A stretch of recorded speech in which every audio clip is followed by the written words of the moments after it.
PK saya sudah dibacakan oleh 4 pengacara saya secara bergantian, ya. Itu jelas bagaimana pengacara saya membacakan PK itu sampai istilahnya bergebu-gebu, penuh semangat. Sebenarnya apa sih yang mereka cari?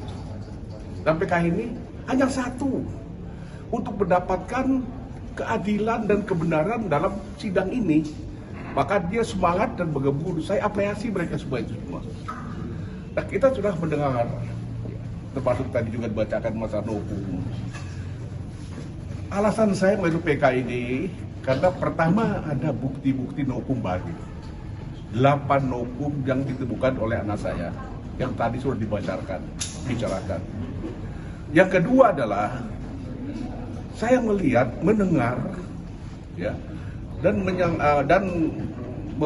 menyaksikan bahwa keputusan hakim ini, ya, tidak sesuai dengan fakta dan data dalam persidangan.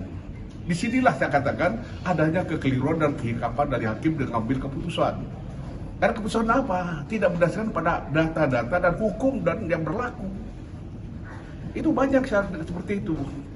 Kok Bapak bisa seperti itu? Karena saya itu prajurit, tentara. Jadi apa yang diumumkan oleh orang itu saya menyerapi semua itulah. Makanya di sini saya katakan saya tentara. Filosofi saya adalah mengacu kepada Sun Tzu. Orang Tiongkok yang mengatakan kalau kamu ingin memenang pertempuran, maka pelajari keadaan musuh dan pelajari dirimu sendiri. 1000 kali perang maka 1000 kali akan menang. Dan di sini dalam pengadilan ini saya mau pelajari hakim bagaimana mengambil keputusan. Sehingga yang ada pada diri saya katanya ini salah dalam mengambil keputusan. Ada kekeliruan dan kehilapan hakim yang nyata. Ya. Contoh pertama adalah dalam arti kerugian negara. Kalau kita membaca Undang-Undang Nomor 1 2004 tentang pembenaran negara, itu disebutkan dalam definisinya bahwa kerugian negara itu disebut apabila ada kehilangan uang, barang berharga, termasuk barang yang jumlahnya nyata akibat kelalaian dari orang yang mengurus masalah keuangan tersebut. Nah, ini baru dinyatakan kerugian negara apabila sudah pasti. Dan dihadapkan kepada kasus saya tentang saham-saham yang belum terjual dan ada di Asabri, itu belum dikatakan kerugian negara karena barangnya masih ada. Apalagi ini ditambah dengan keputusan atau penjelasan dari Hakim Mulyono yang mengatakan itu tidak bisa dikategorikan kerugian negara karena barangnya masih ada di Asabri. Nah itu. Tetapi kenyataannya dalam hakim mengambil keputusan seolah itu adalah kerugian negara. Itu yang pertama, kehilapan hakim. Tidak membaca, tidak mengacu kepada undang-undang tadi. Terus yang kedua, sebagai contoh saja, pendelegasian wewenang. Itu ada Undang-Undang Nomor 30 tahun 2014 tentang administrasi pemerintahan yang mengatakan pendelegasi wewenang adalah mendelegasikan sesuatu dari pimpinan atas kepada pimpinan bawahan. Tanggung jawab pidana dan perdata bila terjadi itu sudah beralih kepada pimpinan yang mendapatkan delegasi. Nah, apa alasan saya mendelegasi wewenang ini? Saya ini kan militer. Di benak saya dilatih untuk memenangkan pertempuran. Dengan cara apa? Dibunuh atau membunuh. Kan gitu. Dan benak militer. Nah, saya jadi Rut Asabri harus menangani masalah investasi, bergantung saham, obligasi. Ini kan tidak mudah untuk saya. Makanya saya berikan kepada ahlinya dengan pendelegasian wewenang. Siapa ahlinya itu? Adalah Direksi Investasi dan Keuangan dibantu oleh Kepala Divisi Keuangan. Itu yang mengelola, itu yang sehingga saham yang ada sekarang ini itu dibeli oleh mereka semua karena ada pendelegasian wewenang tadi. Tapi kenyataannya kok saya yang disalahkan terus, apalagi disuruh katakan saya sebagai pelaku utama turut serta bersama-sama, ya, melakukan korupsi, memperkaya diri dan memperkaya orang lain. Itu tuduhannya. Padahal kalau kita mengacu kepada undang-undang tadi katakan harusnya dia nanya kepada dia yang mendapat delegasi dari saya Timur, tapi yang ujung-ujung dari saya semua. Memang saya direktur tapi saya mempunyai tanggung jawab moral, hanya moral tanggung jawab itu saya. Tapi tanggung jawab masalah terjadi sesuatu pidana, perdata maupun pidana itu sudah beralih kepada pejabat yang mendatangkan delegasi dari saya. Nah itu, tapi itu tidak dijadikan aturan, tidak dijadikan bahan pembanding dalam mengambil keputusan. Seperti itulah. Nah kita harapkan dengan adanya hukum tadi yang saya bacakan, adanya kehilapan hakimnya saya sampaikan nanti ada seperti itu, kita harapkan maka ini bisa membuka tabir yang selama ini tertutupi oleh asapnya kita dan tidak jelas apa sih dalam pengadilan tersebut yang lalu itu tutup, sehingga dengan tabir terbuka ini jelas terang benderang apa yang sedang terjadi dalam asabri ini.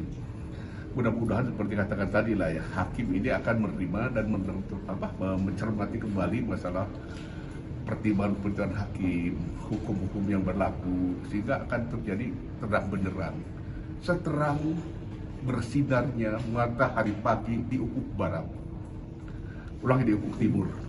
Dan mudah-mudahan saya dalam usia yang sudah tidak muda lagi, di usia 77 tahun ini, bisa masih merasakan hangatnya matahari dari ufuk barat timur tersebut sebelum ajal saya diambil oleh Allah Subhanahu wa Ta'ala. Nah ini yang saya sampaikan itu saja. Ya. Bang, kalau dilihat dari keterangan saksi dari putri Bapak tadi, kalau didengar dari keterangan saksi putri Bapak tadi, pada periode kepemimpinan Bapak sebenarnya untung, ya kan? Untung, dan pengelolaan keuangan itu untung. Nah, mengapa dalam hal ini Bapak menjadi terdakwa? Apakah ada hal, misalnya Bapak dikorbankan dalam hal ini secara politis? Saya tidak berani ngomong itu kan. Tapi yang jelas ini adalah kehilapan dan kecelakaan hampir dalam mengambil keputusan. Sudah jelas tadi faktanya. Dalam yang sampai oleh anak saya tadi ini, memori keuangan saya mulai 2012 sampai 2015 yang diaudit oleh BPK dan disahkan oleh RUP, Menteri Kementerian BUMN, itu semua untung. Dengan opini wajar apa pengecualian. Aset Asabri setiap tahun meningkat. Saya masuk aset Asabri itu 5 triliun. Saya masuk tahun 2009, itu 5 triliun. Begitu saya tinggal, asetnya menjadi apa? 32 triliun. Apa kita merugi? Kalau kita seperti itu. Dan itu nyata ada. Maka di sini adalah titik beratnya adalah masalah kehilapan dan dari hakim mengambil keputusan, tidak mengacu pada fakta dalam persidangan, tidak mengacu pada hukum yang berlaku dan segala macam. Yang penting bak. Saya hormati keputusannya. Saya juga setuju dengan adanya pemberantasan korupsi. Tapi tolong kepada orang-orang korupsi bagaimana yang perlu didakwa seperti itu, ya? Karena dalam pengadilan mengatakan bahwa lebih baik 1000 orang yang bersalah yang dilepaskan daripada 1 orang yang tidak bersalah yang ditahan. Itu aja. Ya 1 orang siapa? Ya mungkin saya.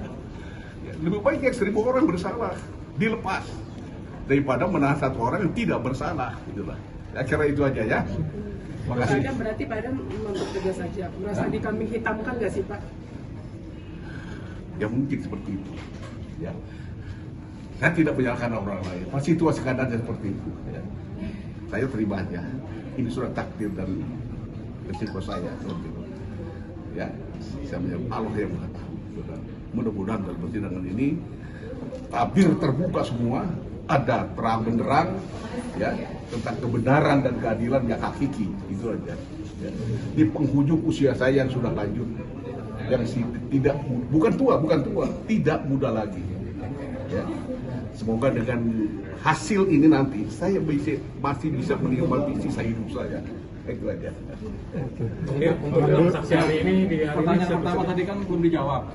Apa itu? Tadi pertanyaan tadi. Iya. Jawabnya kan Pak Adam kan jawabannya benar-benar bijak ya. Ini saya pertegas. Tadi pertanyaannya apa?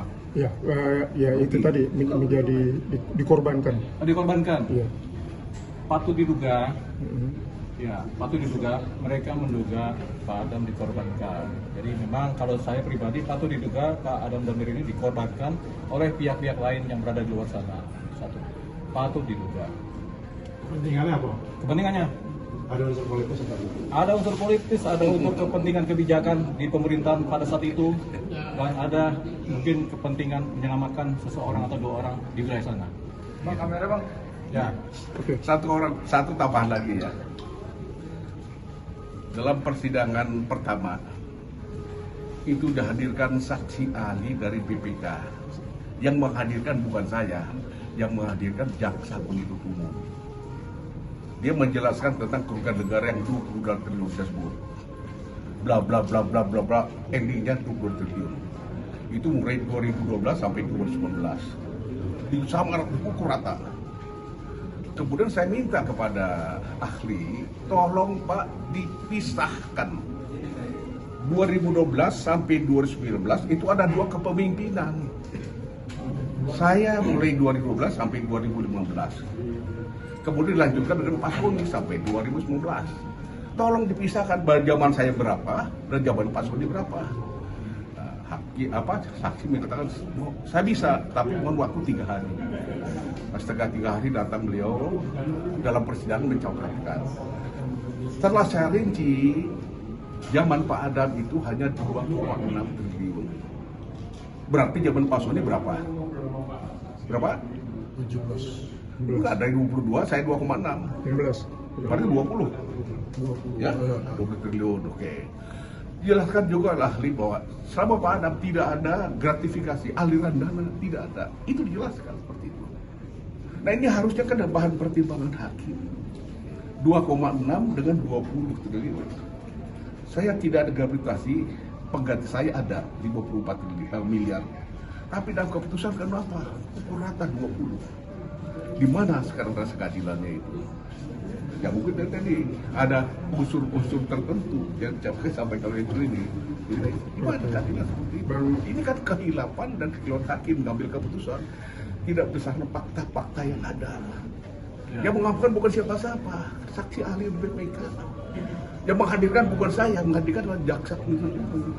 Berarti kalau dikatakan apa namanya itu benar seperti itu.